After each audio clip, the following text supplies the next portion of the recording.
तो हाँ जी स्टूडेंट्स, आज की क्लास में हम अपनी नई एग्जाम्पल को देख रहे हैं बच्चे, तो ध्यान से देखना। तो बच्चे आपकी बुक के अंदर एग्जाम्पल नंबर 7 है, तो ये चैप्टर अपना कंप्लीट होने ही वाला है बच्चे। तो कल की वीडियो में मेरी कोशिश रहेगी मैं इस चैप्टर को कंप्लीट कर दूंगा। तो बच्चे यूनिट कंप्लीट नहीं हुआ क्योंकि यूनिट 3 जो है वो आपका सबसे बड़ा यूनिट है बच्चे। तो बस इसके बाद सब ग्रुप वाला चैप्टर और करना है, उसमें इंपॉर्टेंट काम ही करना है। उसको मिलाकर बच्चे यूनिट नंबर 3 कंप्लीट हो जाएगा। और जो पहले 2 यूनिट थे वो आपने मैट्रिक्स की बुक में कंप्लीट कर रखे हैं। तो टोटल आपके इस पेपर के जो हैं वो 3 यूनिट्स कंप्लीट हो जाएंगे बच्चे। और ये काम समझ लेते हो तो आगे बीएससी 3rd ईयर में आपको प्रॉब्लम्स कम होंगी। तो बच्चे पहले तो क्वेश्चन समझते हैं। जी एक ग्रुप दिया हुआ है सच दैट, किस प्रकार का ग्रुप है कि वो इस प्रॉपर्टी को रखता है। किस प्रॉपर्टी को? कि अगर आप ए बी की होल पावर m करते हो तो उस रिजल्ट को लिखा जा सकता है a के ऊपर m पावर अलग और b पर m पावर अलग। ये क्वेश्चन में गिवन है कि g अगर ग्रुप है तो वो एक स्पेशल टाइप का ग्रुप है जो कि इस प्रॉपर्टी को क्या करता है? कैरी करता है। For 3 consecutive integers m, m+1, m+2। इस लाइन का क्या मीनिंग है कि ये प्रॉपर्टी m वाला इंटीजर भी रखता है, लगातार के 2 इंटीजर और भी रखते हैं। 3 क्यों दिए हैं? m, m+1 और m+2। m के लिए तो लिख कर दिखा दिया, और कहता है यही वाली प्रॉपर्टी m+1 नाम का इंटीजर भी रखता है और m+2 नाम का भी इंटीजर रखता है, क्योंकि वो इन m+1 m+2 को क्या बोल रहा है? इंटीजर्स बोल रहा है। यानी यही वाली प्रॉपर्टी m के लिए भी सेटिस्फाई है, m+1 के लिए भी और m+2 के लिए भी। इतनी बात क्वेश्चन में गिवन है। तो कहता प्रूव करो कि G जो है वो क्या होगा? Abelian group.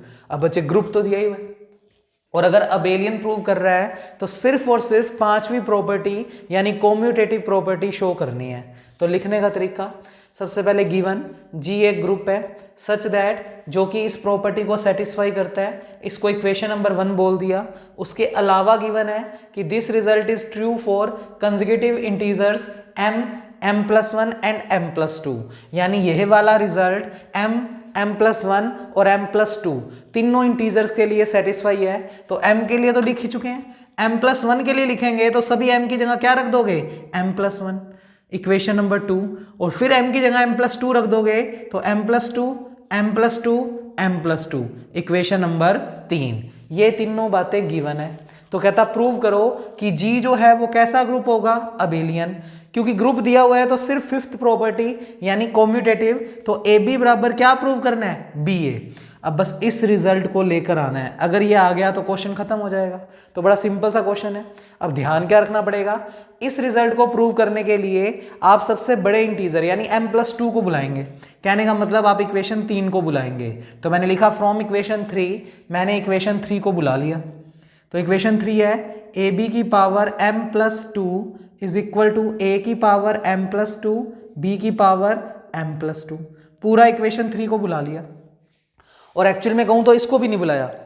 2 मिनट यहां तक ही नोट करेंगे आप लोग। इतना काम नोट करने के बाद आप लोग लिखेंगे इक्वेशन 3 की सिर्फ LHS बुला रहा हूं, यानी कहने का मतलब मैंने नाउ करके सिर्फ इस स्टेप को बुलाया, AB की होल पावर m+2। अब पहला स्टेप क्या सोचना है बच्चे, मैं AB की पावर m+2 को यानी पावर को ब्रेक करके लिख रहा हूं। इस पावर को ब्रेक करके लिखा AB की whole power m+1 into AB। बिल्कुल लिखा जा सकता है। सोचो ये पूरी पावर कितनी है? m+1, और इस पूरे की पावर कितनी है? 1। दोनों के बेस सेम है, पावर जुड़ जाएंगी। तो m+1 में जब 1 जोड़ोगे तो m+2 बन जाएगा, तो AB की पावर m+2 बन जाएगा। यानी पहला स्टेप ध्यान रखना है बस इस थ्योरम का, वो क्या? आप इस LHS को बुलाओगे और इसको अलग तरीके से ब्रेक करोगे, और वो क्या? आपने इस m+2 पावर को ब्रेक कर दिया m+1 और 1 में। जब जोड़ोगे तो वापस यही स्टेप आ जाएगा। अब यहां पर देखो क्या काम कर रहे हैं, इस वाले पोर्शन में तो यूज कर रहे हैं इक्वेशन नंबर 3, यानी AB की होल पावर m+2 को मैं लिख सकता हूं A की पावर m+2 B की पावर m+2, और इसमें यूज कर रहा हूं इक्वेशन 2 को, AB की होल पावर m+1 को लिख सकते हैं A की पावर m+1 B की पावर m+1। तो इस स्टेप को मैं इस वाली इक्वेशन से लिख रहा हूं। तो यहां पर रीजन में साइड में लिख देते हैं यूजिंग 2 and 3। हम समीकरण 2 और 3 का इस्तेमाल कर रहे हैं, तो इसमें समीकरण 3 का यूज हो रहा है, तो इस स्टेप को ये लिखा जा सकता है। तो जो चीज़ें गिवन होती है ना उनका यूज करना जरूरी होता है। थ्योरम को तो किसी और तरीके से भी प्रूव कर सकते थे, पर ग्रुप थ्योरी में काम कर रहे हैं तो जो चीज़ें गिवन है उनका यूज करके प्रूव करना होता है। तो बच्चे इसको तो मैंने इक्वेशन 3 से ये लिख दिया और इसकी वैल्यू इक्वेशन नंबर 2 से रख दी। तो रखो, इसमें a की पावर m+1, b की पावर m+1 और साथ में क्या चल रहा है ab। क्योंकि जी ग्रुप है तो 4 प्रॉपर्टी सेटिस्फाई, तो मैं एसोसिएटिविटी लगा रहा हूं और यहां पर भी एक ट्रिक खेल रहा हूं। इस पावर को ब्रेक करके लिखा जानबूझकर a की पावर m+1 इंटू a। बच्चे बेस से मैं पावर जुड़ जाएंगी तो ये पावर 1 है, m+1 और 1 जुड़कर m+2 ही बनेगा। ऐसे इसको भी ब्रेक करके लिख दिया। तो अपनी कॉपी के लिए हिंट में ऐसे एरो लगा लेना कि हमने इस पावर को ब्रेक करके यूं लिखा है। ऐसे इसको लिखा b की पावर m+1 इंटू b, जुड़कर b की पावर m+2 बन जाएगा। अच्छा, इधर हमने एसोसिएटिविटी लगा दी, तो साइड में रीजन क्या लिखेंगे, बाय एसोसिएटिविटी। क्यों लगा पा रहे हैं, जी ग्रुप है तो एसोसिएटिविटी यूज कर सकते हैं। तो बाय एसोसिएटिविटी आप ब्रैकेट शिफ्ट कर दोगे इसके ऊपर, क्योंकि एसोसिएटिविटी का मतलब ब्रैकेट शिफ्ट करना होता है। a की m+1 चली रहा है, b की m+1 और a पर ब्रैकेट एक साथ हो गया और अलग से बाहर कौन निकल गया, b। अब आपको कैंसिलेशन लॉ पढ़ाया हुआ है बच्चे, आप ध्यान से देखो। इसकी इस साइड में a की पावर m+1 है और इसकी इस साइड में भी a की पावर m+1 है। तो लेफ्ट कैंसिलेशन लॉ से लेफ्ट से ये दोनों चीजें कैंसिल आउट और राइट कैंसिलेशन लॉ से b से ये वाला b कैंसिल आउट। तो ओवरऑल लेफ्ट भी लग रहा है और राइट भी। तो आप साइड में बस रीजन क्या लिखोगे, बाय कैंसिलेशन लॉ। काट के मत दिखा देना, पेपर में नंबर ही कट जाएंगे। बस ये रीजंस लिखने होते हैं। बाय कैंसिलेशन लॉ मैं तुम्हें शो कर रहा हूं, ये चीज लेफ्ट कैंसिलेशन लॉ से कैंसिल आउट और ये चीज राइट कैंसिलेशन से कैंसिल आउट। तो ओवरऑल आपके पास बचेगा इतना सा स्टेप, a b की पावर m+1 और यहां पर बचेगा सिर्फ ये step b m+1 into a।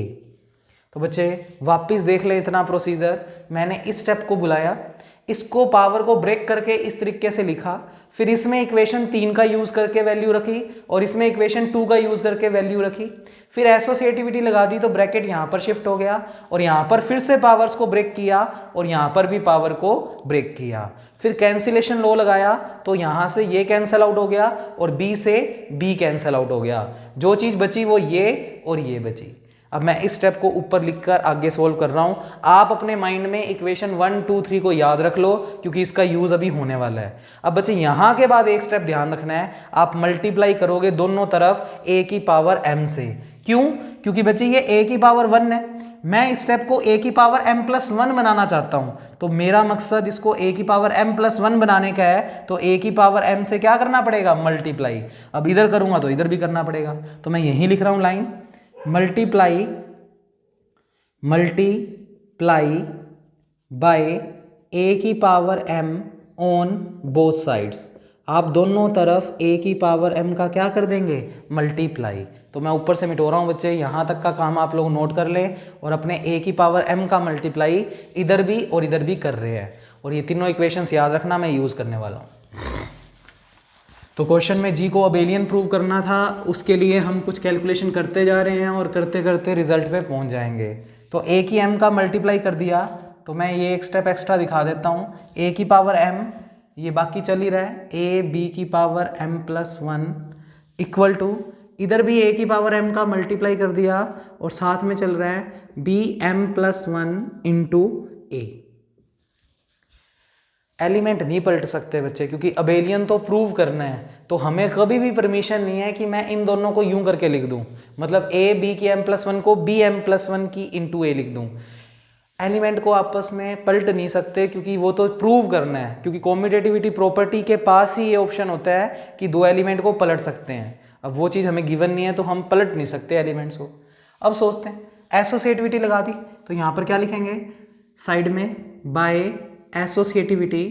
तो अब इस स्टेप में हम एसोसिएटिविटी लगा रहे हैं और जैसे ही एसोसिएटिविटी लगाएंगे तो बच्चे यहाँ पर ब्रैकेट शिफ्ट हो जाएगा, तो a m इंटू a पर ब्रैकेट शिफ्ट हो गया, साथ में चल रहा है b की पावर m+1 और यहाँ पर बच्चे यहाँ पर आप इस स्टेप को ब्रेक करके लिखना चाहो तो लिख दो, तो a की m b की m+1 को ब्रेक करके लिख रहा हूँ b की m इंटू बी और a, और यहाँ पर भी मैं ब्रैकेट शिफ्ट कर रहा हूँ b और a पर। अगले स्टेप में भी कर सकते हो, नहीं तो इसी स्टेप में। तो बच्चे ये ध्यान रखना, मैंने इस चीज़ को ब्रेक करके लिखा, तो अगर कंफ्यूज होते हो तो एक स्टेप एक्स्ट्रा लिख देते हैं, b की power m into B into A. अब ब्रैकेट बी ए पर शिफ्ट कर देंगे हम। तो बच्चे इतना काम करने के बाद आप लोग यहाँ देखो ध्यान से, ये दोनों के बेस सेम है, पावर जुड़ जाएंगी, तो ये बन जाएगा a की पावर m+1। अब a की एलिमेंट बन गया तो ब्रैकेट लगाने की जरूरत नहीं है, ये चल ही रहा है b की पावर m+1। यहाँ पर आ जाओ, a की पावर m b m, इनको बाहर रख लो और b पर ब्रैकेट को अलग कर दो। ये क्यों बचा रहे हैं? क्योंकि हमारा मकसद है ए बी बराबर बी ए प्रूव करना। बी ए तो बन चुका है, अब इसको सोल्व करके ए बी बनाना है। अब आपके पास बच्चे नोट्स में है इक्वेशन 2 से इसको लिख सकते हो, तो मैं साइड में तुम्हारे लिए इक्वेशन 2 लिख देता हूँ जिससे तुम्हें याद रह जाए। a की पावर m+1 b की पावर m+1, इक्वेशन 2 में ए बी की होल पावर m+1 है, और जबकि ये वाला जो स्टेप है वो इक्वेशन 1 है, a की पावर m b की पावर m, इसको लिखा हुआ है अपनों ने इक्वेशन 1 में ए बी की होल पावर m। मैंने तुम्हारे लिए वापस लिख दिया जिससे तुम्हें यूज़ करने में दिक्कत ना हो। पेपर में तुम सीधा लिखोगे यूजिंग 1 and 2, समीकरण 1 और 2 का इस्तेमाल करने पर ये चीज़ समीकरण 2 से ए बी की होल पावर m+1 है, और बच्चे ये वाली चीज़ ए बी की होल पावर m है इक्वेशन नंबर 1 से, और ये चली रहा बी ए। अब मकसद ए बी बराबर बी ए प्रूव करना है, तो इसमें ए बी की पावर m को कैंसिल आउट करना है, तो पहले पावर तोड़ दो।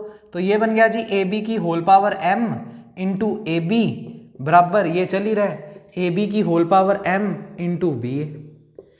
लेफ्ट कैंसिलेशन लो लगा दो, तो ए बी की m से ए बी की m क्या हो जाएगा? Cancel out. तो साइड में रीजन जरूर लिखेंगे, बाय लेफ्ट कैंसिलेशन लो, और जैसे ही आप लेफ्ट कैंसिलेशन लो लगाएंगे तो बच्चे ये चीज़ तो हो जाएगी कैंसिल आउट। तो पेपर में कट नहीं करना, ये कैंसिल आउट होने के बाद बचेगा क्या? A B is equal to B A, और यही हमें प्रूव करना था। तो नीचे क्या लिख देंगे? सो जी इज एन अबेलियन ग्रुप। तो बच्चे हमारे पास बस अब इस वाले चैप्टर के अंदर ए की थ्योरम और ए की क्वेश्चन रह गया, तो मैं नेक्स्ट क्वेश्चन भी आपको करवा रहा हूँ, जल्दी से आप इसको नोट कर दें और फिर हम नेक्स्ट क्वेश्चन बुलाकर उसको सॉल्व कर रहे हैं। तो ये क्वेश्चन कंप्लीट, इसके बाद नेक्स्ट एग्जाम्पल है। तो जितना काम मैं करवा रहा हूँ इस बुक में वो इनफ है, आप लास्ट 5 ईयर्स के क्वेश्चन पेपर मिला सकते हैं, एक भी क्वेश्चन ऐसा नहीं होगा जो इससे बाहर हो बच्चे, और ऐसा लिखे आते हो पेपर में तो नंबर की गारंटी अपनी है बच्चे, क्योंकि बहुत अच्छे लेवल पे लिखवाया है तुम लोगों को, नोट भी कर रहे होगे, देख भी रहे होगे कि बुक से डिफरेंट तरीके से काम किया जा रहा है बच्चे। एग्जाम्पल 8, तो बच्चे एग्जाम्पल 8 में वो कहता है if A B are elements of an abelian group G, then prove that। तो एग्जाम्पल्स हमारे खत्म, बस ये एग्जाम्पल मोस्ट इंपॉर्टेंट है जो करना है। देन प्रूव दैट, इंपॉर्टेंट तो पता नहीं बच्चे ये वाला है या नहीं, बस करवा दिया। ए की n बी की n, इंपॉर्टेंट तो मैं लिखता जा रहा हूँ आपके पास, जब भी इंपॉर्टेंट कोई क्वेश्चन होता है तो वो मैं लिख देता हूँ। अब सुने बच्चे क्या कह रहे हैं, बच्चे क्वेश्चन को ही नहीं समझ पाते। ए और बी एलिमेंट है किसी अबेलियन ग्रुप जी के। अब जी जो है वो अबेलियन ग्रुप दिया हुआ है, इसका मतलब पंचो प्रॉपर्टी सेटिस्फाई हो रही है इस क्वेश्चन में। तो कहता देन प्रूव दैट, तो सिद्ध करो ए बी की होल पावर n को लिखा जा सकता है ए के ऊपर पावर n अलग और बी पर पावर n अलग। अब आप कहोगे ये क्या बात हुई, ये तो लिख ही सकते हैं। अरे हम ग्रुप थ्योरी में काम कर रहे हैं, इसमें हमें बिल्कुल भी नहीं पता कि ए बी की पावर 2 को ए स्क्वायर बी स्क्वायर लिख सकते हैं। हो सकता है लिख सकते हैं, हो सकता है नहीं लिख सकते। तो ग्रुप थ्योरी में एक कंसेप्ट क्लियर रख लो कि आप अपना बेसिक भूल जाओ सारा, मतलब ग्रुप थ्योरी में काम कर रहे हो तो यहाँ पर ये छोटी छोटी बातें भी वेरीफाई करनी है कि ये चीज़ें क्यों लिखी जा सकती है। जो आप अभी तक की मैथ पढ़ते आए हो उसमें आप ये लिखते थे, इस पावर n को अंदर भेजते थे। अब यहाँ इस बुक में वो लॉजिक्स ढूंढ रहे हैं कि क्यों ये पावर n अलग अलग लिखी जा सकती है, किन के लिए, जहां पर ये सभी n इंटीजर यानी पूर्णांक से बिलोंग कर रहे हैं। अब इंटीजर के सेट के बारे में थोड़ा सा बता दें तो बच्चे इंटीजर का सेट होता है -3, इन्फिनिटी तो लिखते नहीं होते, गलत माना जाएगा, -2 -1 0 1 2 3, यही होता है पूर्णांक। जेड को पूर्णांक बोलते हैं, इंटीजर्स बोलते हैं इंग्लिश में, यही होता है सेट। अब सुने, हमें ये लाइन प्रूव करनी है कि ये फॉर्मूला बिल्कुल सही लिखा हुआ है, मतलब पावर n जो है वो ऐसे अलग हो जाती है, पर कब? जब वो सभी n, ये किसका साइन है? फॉर ऑल, ये सभी n किससे बिलोंग कर रहे हैं? इंटीजर्स। अब इस रिजल्ट को प्रूव करने का मतलब हमें इंटीजर्स के सभी मानों के लिए ये लाइन प्रूव करनी है। अब हम अगर थोड़ा सा फोकस करें तो इंटीजर 3 टाइप के होते हैं, या तो इंटीजर 0 होता है, या इंटीजर्स पॉजिटिव होते हैं, या इंटीजर नेगेटिव होते हैं। तो मैं कुल मिलाकर इस रिजल्ट को 3 केसों के थ्रू प्रूव करूंगा।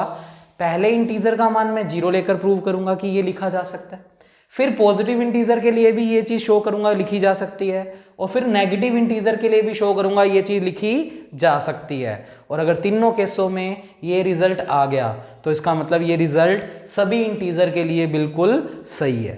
तो बच्चे देखो कैसे प्रूव करेंगे। तो आप कॉपी में हेडिंग लगाएंगे सॉल्यूशन, गिवन में लिखेंगे कि ए और बी आर 2 एलिमेंट्स, ये कोई आपको एलिमेंट्स दिए हुए हैं, 2 एलिमेंट्स इन अबेलियन ग्रुप जी। अब याद रखना अबेलियन दिया हुआ है, इसका मतलब कॉम्यूटेटिविटी प्रॉपर्टी भी सेटिस्फाई हो रही है। टू प्रूव, सिद्ध करना है, ये लाइन सिद्ध करनी है। ए बी की होल पावर n को लिखा जा सकता है a की पावर n b की पावर n, जहां पर ये इंपॉर्टेंट है कि वो सभी n कहां से बिलोंग कर रहे हैं? इंटीजर। इसका मतलब ये फॉर्मूला हमें सभी इंटीजर के लिए सच है, ट्रू है, ये प्रूव करना है। अब हमने साइड में देखा इंटीजर 3 टाइप के हैं, तो तीनों केसों में ये रिजल्ट प्रूव करेंगे। तो पहला केस बुला रहे हैं केस फर्स्ट, जब हम n को यानी इंटीजर में 0 इंटीजर लेकर चल रहे हैं। तो यहाँ पर ब्रैकेट में लिख लेना जब हम 0 इंटीजर की बात कर रहे हैं, क्योंकि इंटीजर 3 टाइप का होता है, तो 0 इंटीजर की बात कर रहे हैं। अब अगर n का मान 0 लेकर चलते हैं तो LHS बुला लेते हैं। LHS को सोल्व करते करते अगर RHS तक पहुंच गए तो इसका मतलब n बराबर 0 इंटीजर के लिए ये रिजल्ट बिल्कुल सही है। तो खुद सोचो, n बराबर 0 के लिए अगर इस रिजल्ट को ट्रू प्रूव करना है तो प्रूव क्या करना है? तो टू प्रूव में लिखा n बराबर 0 के लिए हमें यह शो करना है कि ए बी की होल 0 को मैं लिख सकूं, n की जगह 0 रख दो, a की 0 b की 0, ये लाइन प्रूव करनी है। अगर ये लाइन प्रूव कर दी तो इसका मतलब ये रिजल्ट n बराबर 0 के लिए ऐसे लिखा जा सकता है, ऐसे लिखा जा सकता है। तो हम n बराबर 0 के लिए करके दिखा देते हैं ये चीज। तो उसके लिए मैंने LHS बुला ली। LHS कितनी है? ए बी की 0। अब सोचो ए बी की 0, किसी की भी पावर 0 1 होता है, और आपको बताया भी है जब कोई ऑपरेशन ना दिया हो तो ऑपरेशन मल्टीप्लाई होता है, और मल्टीप्लाई के रिस्पेक्ट में आइडेंटिटी की वैल्यू कितनी होती है? 1। और आइडेंटिटी को शो किससे करते हैं? ई से। तो बड़े आराम से सुनना ये स्टेप, मैंने LHS बुला ली, इसकी पावर 0, किसी की पावर 0 1 होता है, और 1 मल्टीप्लाई के रिस्पेक्ट में आइडेंटिटी एलिमेंट होता है, और आइडेंटिटी को हम ई से शो करते हैं। तो बच्चे ये स्टेप तो बना 1, मैंने इसको 1 ना लिखकर क्या लिखा? ई। मन में हमें पता है कि ई की वैल्यू ही 1 है। भाई ये किसी की पावर 0 कितना होता है? 1। और 1 एक्चुअल में मल्टीप्लाई के रिस्पेक्ट में आइडेंटिटी एलिमेंट होता है। जब कोई ऑपरेशन ना दिया हो तो ऑपरेशन मल्टीप्लाई ही होता है, और मल्टीप्लाई के रिस्पेक्ट में आइडेंटिटी की वैल्यू 1 होती है, और आइडेंटिटी को शो ई से करते हैं। तो ये बना तो 1, और 1 का नाम हमने क्या रख दिया? ई रख दिया। तो अभी तक LHS को सोल्व करते करते यहां तक पहुंच गए। अब ई आपको पता है आइडेंटिटी में 1 है, 1 इंटू 1 भी क्या ही होगा? 1। तो क्या मैं ई को नहीं लिख सकता? ई इंटू ई। और एक्चुअल में ये लो लगा है, कौन सा? आइडेंटिटी लो। अब तुम कहोगे आइडेंटिटी लो कैसे है ये? अरे तुमने आइडेंटिटी लो क्या पढ़ा हुआ है? देखो ध्यान से, a into E is equal to E. A की जगह भी अगर मैं ई एलिमेंट ही ले लूं तो कोई फर्क कोई पड़ जाएगा? ए की जगह भी मैं ई एलिमेंट ही ले लूं तो यही रिजल्ट ही आएगा, क्योंकि बच्चे आइडेंटिटी को तो किसी भी एलिमेंट से मल्टीप्लाई कर दो आइडेंटिटी मिलेगी। आइडेंटिटी भी तो एक एलिमेंट ही होता है, तो ए की जगह ई रख देंगे तो रिजल्ट पे कोई फर्क कोई पड़ेगा। तो आपने इस ई को ई इंटू ई लिख दिया, कौन से लो से? आइडेंटिटी लो से। अब इस ई को एक्चुअल में लिख सकते हैं ए की 0, क्योंकि किसी की पावर 0 1, और 1 ही आइडेंटिटी है। तो बच्चे ई को जानबूझ के ए की 0, और इस ई को जानबूझ के बी की 0। और चेक करो LHS लेकर चला था, करते करते RHS तक पहुंच गया। तो LHS बराबर क्या आ गई? RHS, that means n equal to 0 के लिए ए बी की होल पावर n बराबर a की पावर n b की पावर n सही है।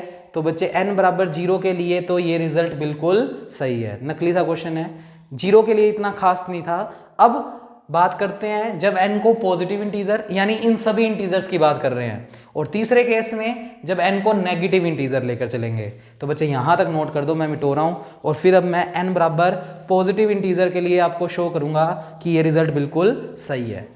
तो ये मिटो रहा हूं, आप अपनी कॉपी में इसके बाद लिखेंगे केस सेकंड। तो मैं केस सेकंड प्रूव करवा रहा हूं। अब केस सेकंड अच्छा है बच्चे, कल भी आपको मैथमेटिकल इंडक्शन रूल सिखाया था, आज फिर सीखते हैं। केस सेकंड में हमने बना दिया कि n को हम कैसा इंटीजर लेकर चले हैं, positive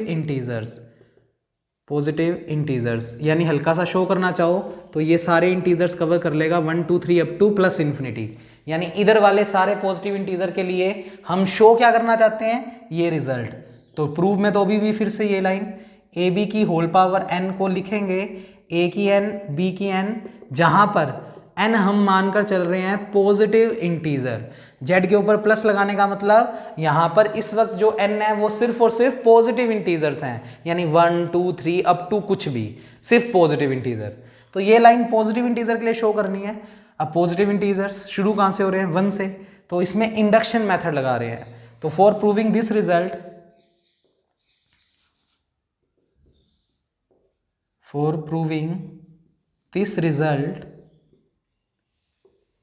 we shall use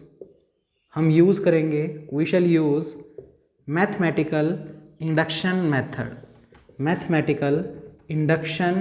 method. तो हम गणितीय आगमन का सिद्धांत यूज करके इस रिजल्ट को प्रूव करेंगे, क्योंकि फॉर्मूले देखो प्रूव करने होते हैं या जस्टिफाई करने होते हैं तो उसके लिए एक ही रूल है, मैथमेटिकल इंडक्शन मेथड। तो हम नाउ वी विल प्रूव, अब हम सिद्ध करेंगे, we will prove this result is true for n equal to 1। अब हम सिद्ध करेंगे कि n बराबर 1 के लिए ये फॉर्मूला बिल्कुल सही है। अब n बराबर 1 के लिए प्रूव क्या करना है, तो that means to prove n की जगह 1 रख दो, यानी हमें रिजल्ट प्रूव करना है ए बी की होल पावर 1 को लिखा जा सकता है a की 1 b की 1, n की जगह 1 रख दिया, ये प्रूव करके दिखाना है। अब ये लाइन प्रूव करनी है तो मैंने पहले LHS को बुला लिया। LHS में हमें क्वेश्चन में क्या दिया हुआ है, ए बी की होल पावर n। क्वेश्चन में n का मान कितना लेकर चले हैं, 1, रख दो 1, तो ये तो बनेगा जी ए बी की होल पावर 1। अब ए बी की होल पावर 1 है बच्चे, और अगर अपने RHS को बुलाएं तो RHS को देखो, अच्छा ए बी की पावर 1 को हम ए बी ही लिख सकते हैं। अब RHS बुला लिया, भाई 1 पावर लिखे ना लिखे कोई फर्क नहीं है। RHS बुलाई, a की n b की n, इस केस में भी n का मान कितना है, 1, n का मान 1 रखेंगे तो a की 1 b की 1, पावर 1 लिखे ना लिखे कोई फर्क नहीं है, तो ये बनेगा a b। LHS और RHS बराबर आ गई, इसका मतलब n बराबर 1 के लिए ये फॉर्मूला बिल्कुल सही है। तो इसके बाद लाइन क्या लिखेंगे, so this result is true for n equal to 1। तो n बराबर 1 के लिए ये फॉर्मूला बिल्कुल सही है। अब कल तो मैंने 2 के लिए भी करवाया था, क्योंकि ऑलरेडी बड़ा क्वेश्चन है तो आप 2 के लिए मत करो, बस 1 के लिए हो गया तो आप किसी k के लिए ट्रू मान लो। तो हम क्या लिखेंगे, now let this result is true for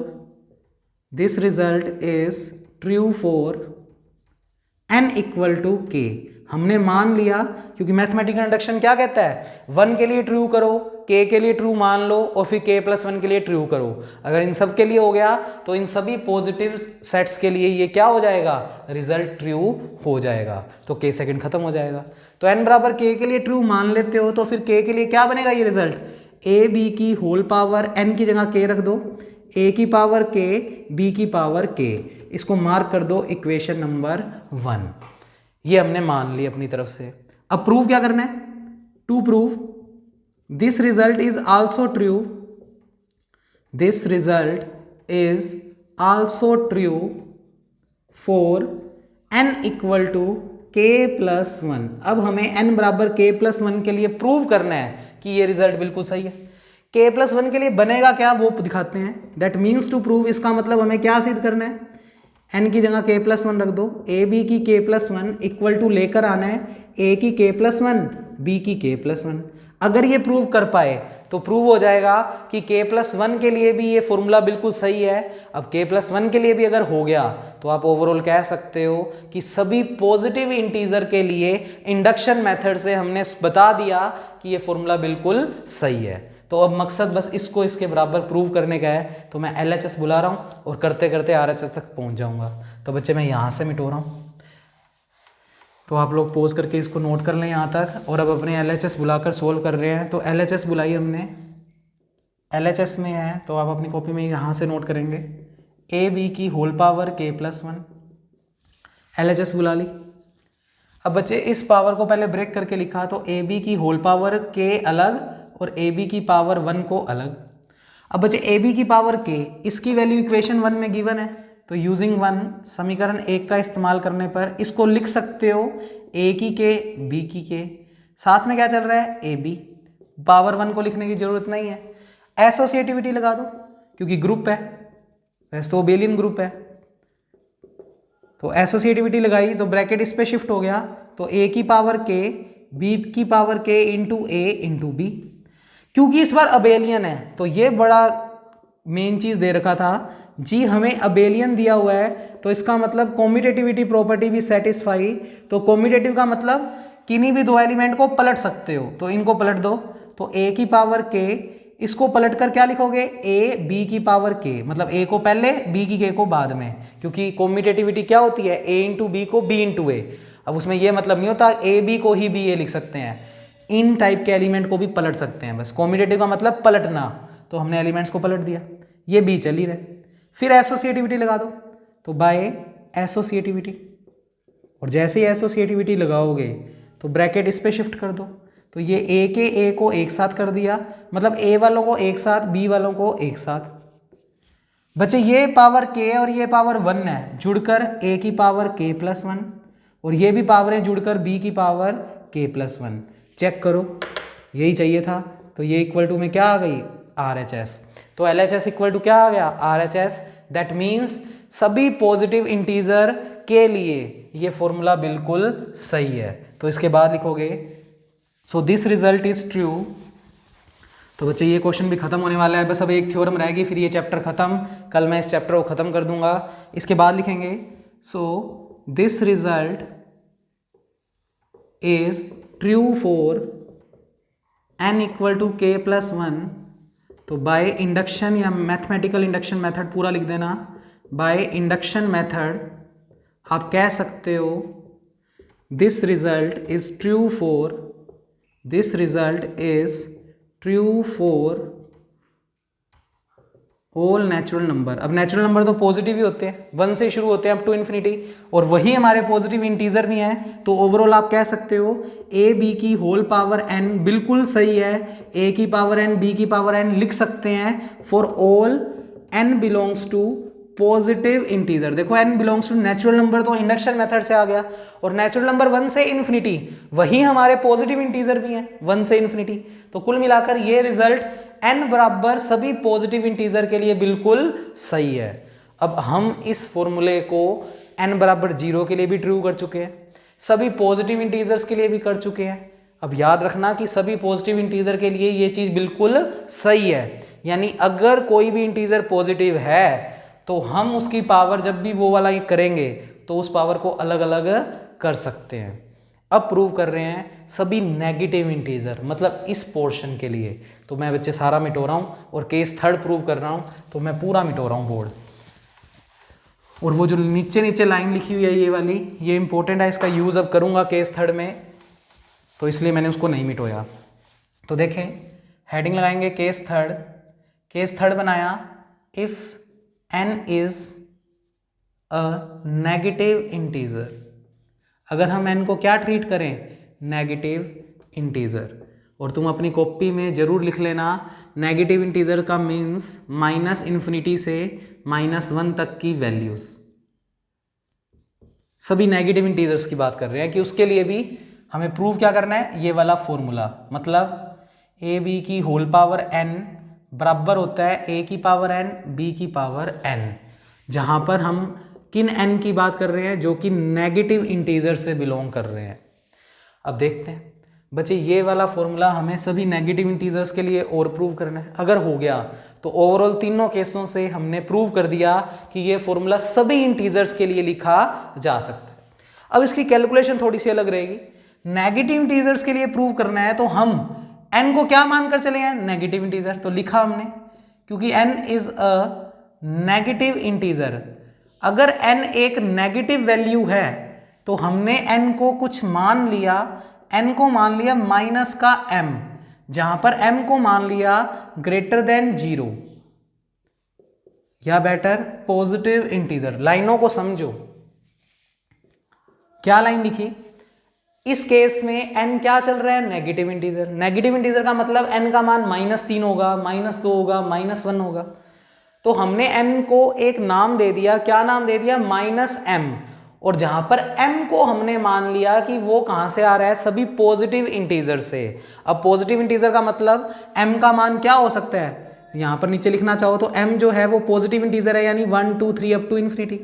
अब सोचो, कोई बच्चा m का मान 2 रखेगा तो ये ओवरऑल -2 बनेगा, तो n तो नेगेटिव इंटीजर ही रहा ना भाई। n को हम इस केस में नेगेटिव इंटीजर लेकर चले हैं। नेगेटिव इंटीजर का मतलब -2 -3 -1 n ऐसा कुछ है, तो ऐसा कुछ ही तो बन रहा है। जब n को मैंने -m फॉर्म में लिखा और m को शो कर दिया कि वो पॉजिटिव इंटीजर से बिलोंग कर रहा है, यानी m की वैल्यू इनमें से कोई होगी। तो जब इनमें से कोई वैल्यू यहां पर रखोगे, जैसे 3 रख दिया, तो 3 को आगे माइनस से मल्टीप्लाई करेंगे तो ये ओवरऑल -3 बना, और n की वैल्यू कितनी बनी? -3। -3 बनने का मतलब n कैसा है? Negative integer. तो n को इस तरीके से लिखा जा सकता है।